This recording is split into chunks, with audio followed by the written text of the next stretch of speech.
Hi, ಕೊನೆಗೂ ಮೀಶೋದವರು ನನ್ನ ಹತ್ರ 316 ರೂಪಾಯಿ ಕಟ್ ಮಾಡ್ಕೊಂಡಿದ್ದಾರೆ. ಯಾಕೆ ಅಂತ ನಾನು ಈ ವಿಡಿಯೋದಲ್ಲಿ ಹೇಳ್ತೀನಿ. ಸೊ ಮೀಶೋದಲ್ಲಿ ರಿಟರ್ನ್ಸ್ ಬರುತ್ತೆ ಅಂತ ಎಲ್ಲರಿಗೂ ಗೊತ್ತು. ಸೊ ರಿಟರ್ನ್ಸ್ಗೆ ಎಷ್ಟೆಷ್ಟು ಚಾರ್ಜ್ ಆಗುತ್ತೆ ಅನ್ನೋದನ್ನು ನಾನು ಈ ವಿಡಿಯೋದಲ್ಲಿ ಎಕ್ಸ್ಪ್ಲೈನ್ ಮಾಡ್ತೀನಿ. ಆ್ಯಂಡ್ ಈ ರಿಟರ್ನ್ಸ್ ಯಾವ್ಯಾವ ಥರ ಬರುತ್ತೆ ಅನ್ನೋದನ್ನು ನಾನು ತೋರಿಸ್ತಿದ್ದೀನಿ. ಸೊ ಫಸ್ಟ್ ಬಂದು ಕೊರಿಯರ್ ರಿಟರ್ನ್. ಇದು ಕೊರಿಯರ್ ರಿಟರ್ನು, ಇದು ಕಸ್ಟಮರ್ ರಿಟರ್ನ್.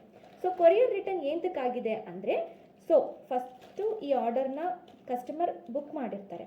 ಸೊ ಬುಕ್ ಮಾಡಿದ್ದಾರೆ, ನಾನು ಡಿಸ್ಪ್ಯಾಚ್ ಮಾಡಿದ್ಮೇಲೆ ಈ ಕಸ್ಟಮರ್ ಅಡ್ರೆಸ್ಗೆ ಡೆಲಿವರಿ ಬಾಯ್ ಹೋದಾಗ ಈ ಪ್ಯಾಕೆಟ್ನ ಅಲ್ಲಿ ರಿಸೀವ್ ಮಾಡ್ಕೊಳ್ಳೋರು ಯಾರೂ ಇರಲಿಲ್ಲ. ಆ್ಯಂಡ್ ಈ ಪ್ಯಾಕೆಟಲ್ಲಿ ಕೊಟ್ಟಿರೋ ಅಡ್ರೆಸ್ ಕೂಡ ಕೆಲವೊಂದು ಸರಿ ವ್ಯಾಲಿಡ್ ಇರಲ್ಲ. ಸೊ ಆ ಕಾರಣದಿಂದ ಇದು ಕೊರಿಯರ್ ಆರ್ ಟಿ ಒ ಆಗುತ್ತೆ. ಕೊರಿಯರ್ ಆರ್ ಟಿ ಒ ಅಲ್ಲಿ ನನಗೆ ಲಾಸ್ ಅಂದರೆ ಪ್ಯಾಕೆಟು. ಸೊ ನೀವು ನೋಡ್ಬೋದು, ಈ ಪ್ಯಾಕೆಟ್ ಆಲ್ರೆಡಿ ಹರಿದೋಗಿದೆ. ಈ ಪ್ಯಾಕೆಟ್ನ ನಾನು ಬೇರೆದಕ್ಕೂ ಯೂಸ್ ಮಾಡ್ಕೊಳ್ಳೋಕ್ಕಾಗಲ್ಲ. ಸೊ ಇದನ್ನು ಎಸಿಲೇಬೇಕಾಗುತ್ತೆ. ಸೊ ಈ ಪ್ಯಾಕೇಜಿಂಗ್ ಏನಿರುತ್ತೆ ಆ ಪ್ಯಾಕೇಜಿಂಗ್ ಲಾಸ್ ಆಗುತ್ತೆ. ಆ್ಯಂಡ್ ಈ ಲೇಬಲ್ಗೆ ನಾನು ಏನು ಅಮೌಂಟ್ ಹಾಕಿರ್ತೀನಿ ಅದು ನನಗೆ ಲಾಸ್ ಆಗುತ್ತೆ ಸೆಲ್ಲರ್ಸ್ಗೆ. ಅದು ಬಿಟ್ಟರೆ ಮೀಶೋ ಸೆಲ್ಲರ್ಸ್ಗೆ ಕೊರಿಯರ್ ಆರ್ ಟಿ ಒಲಿ ಏನು ಚಾರ್ಜಸ್ ಅಂತ ಮಾಡಲ್ಲ, 0 ಚಾರ್ಜಸ್. ಈಗ ಬರುತ್ತೆ ನೋಡಿ customer return. So customer return ಏನಕ್ಕಾಗತ್ತೆ? ಕಸ್ಟಮರ್ ನಮ್ಮ ಆರ್ಡರ್ನ ತೊಗೊಂಡಿರ್ತಾರೆ. ಅದು ತೊಗೊಂಡಿರೋ ಐಟಮು ಓಪನ್ ಮಾಡಿದ್ಮೇಲೆ ಪ್ಯಾಕೆಟ್ ಓಪನ್ ಮಾಡ್ತಾರೆ. ಪ್ಯಾಕೆಟ್ ಓಪನ್ ಮಾಡಿದ್ಮೇಲೆ ಐಟಮ್ ನೋಡಿ ಅವ್ರು ಯಾವುದೋ ಕಾರಣದಿಂದ ಬೇಡ ಅಂತ ಹೇಳ್ತಾರೆ, ರಿಟರ್ನ್ ಮಾಡ್ತಾರೆ. ಸೊ ಆಗ ರಿಟರ್ನ್ ಮಾಡಿದಾಗ ಯಾವ ಕೊರಿಯರ್ ಪಾರ್ಟ್ನರ್ ನಿಮ್ಮ ರಿಟರ್ನ್ನ ತೊಗೊಬರ್ತಾರೋ ಅವರ ಒಂದು ಸೆಕ್ಯೂರ್ ಪ್ಯಾಕೇಜಿಂಗಲ್ಲಿ ನಿಮ್ಮ ರಿಟರ್ನ್ನ ತಂದು ಕೊಡ್ತಾರೆ.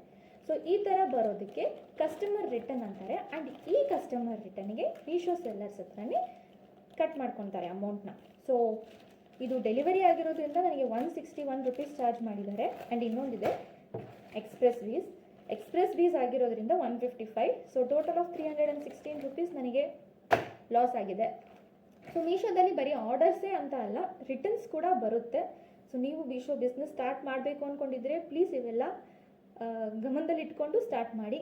ಆ್ಯಂಡ್ ಈ ವಿಡಿಯೋನ ಇದು ಏನು ರಿಟರ್ನ್ ಬಂದಿರುತ್ತೆ ಕಸ್ಟಮರ್ ರಿಟರ್ನ್ ಬಂದಿರೋ ಅಂಥ ಪ್ಯಾಕೇಜಿಂಗ್ ಓಪನ್ ಮಾಡೋದಕ್ಕೂ ಮುಂಚೆ ಸೆಲ್ಲರ್ಸ್ ಮಾಡಬೇಕಾಗಿರೋದು ಈ ಕಂಪ್ಲೀಟ್ ಡೀಟೇಲ್ಸ್ ಏನಿರುತ್ತೆ ಇವನ್ನೆಲ್ಲ ವಿಡಿಯೋ ಮಾಡ್ಕೋಬೇಕು. ನಿಮಗೆ ಮೀಶೋ ಸಪ್ಲೈಯರ್ ಪ್ಯಾನಲಲ್ಲಿ ಕ್ಲೈಂಟ್ ಟ್ರ್ಯಾಕಿಂಗ್ ವಿಡಿಯೋ ಅಂತ ಸಿಗುತ್ತೆ. ಅದನ್ನು ನೋಡಿ ನೀವು ಅದರ ಹೇಗೆ ಮಾಡ್ತಾರೆ ಆ ಥರ ವಿಡಿಯೋ ಮಾಡ್ಕೊಳ್ಳಿ. ಯಾಕಂದರೆ ಒಳಗಡೆ ಅಕಸ್ಮಾತ್ ನಿಮ್ಮ ಪ್ರಾಡಕ್ಟ್ ಏನಾದರೂ ಡ್ಯಾಮೇಜ್ ಆಗಿದ್ದರೆ ನೀವು ಅದನ್ನು ಕ್ಲೈಮ್ ಮಾಡ್ಕೊಬೋದು.